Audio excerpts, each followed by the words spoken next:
ಕಡಬ ತಾಲೂಕಿನ ಕುಂತೂರಿನಲ್ಲಿ ಶಾಲಾ ಕೊಠಡಿಯ ಗೋಡೆ ಹಾಗೂ ಮೇಲ್ಛಾವಣಿ ಕುಸಿದು ಬಿದ್ದ ಪರಿಣಾಮ 4 ವಿದ್ಯಾರ್ಥಿಗಳು ಗಾಯಗೊಂಡು ಪ್ರಾಣಾಪಾಯದಿಂದ ಪಾರಾದ ಘಟನೆ ಆಗಸ್ಟ್ 27 ಮಂಗಳವಾರ ಮಧ್ಯಾಹ್ನ ನಡೆದಿದೆ.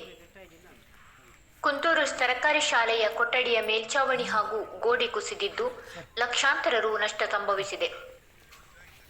ಕಟ್ಟಡದ ಬಳಿ ಜೆಸಿಬಿಯಲ್ಲಿ ಕೆಲಸ ನಡೆಯುತ್ತಿತ್ತು ಎನ್ನಲಾಗಿದ್ದು, ಅದರಿಂದಾಗಿ ಮೊದಲೇ ಶಿಥಿಲಗೊಂಡಿದ್ದ ಕಟ್ಟಡ ಕುಸಿದು ಬಿದ್ದಿದೆ ಎಂದು ಸ್ಥಳೀಯರು ತಿಳಿಸಿದ್ದಾರೆ.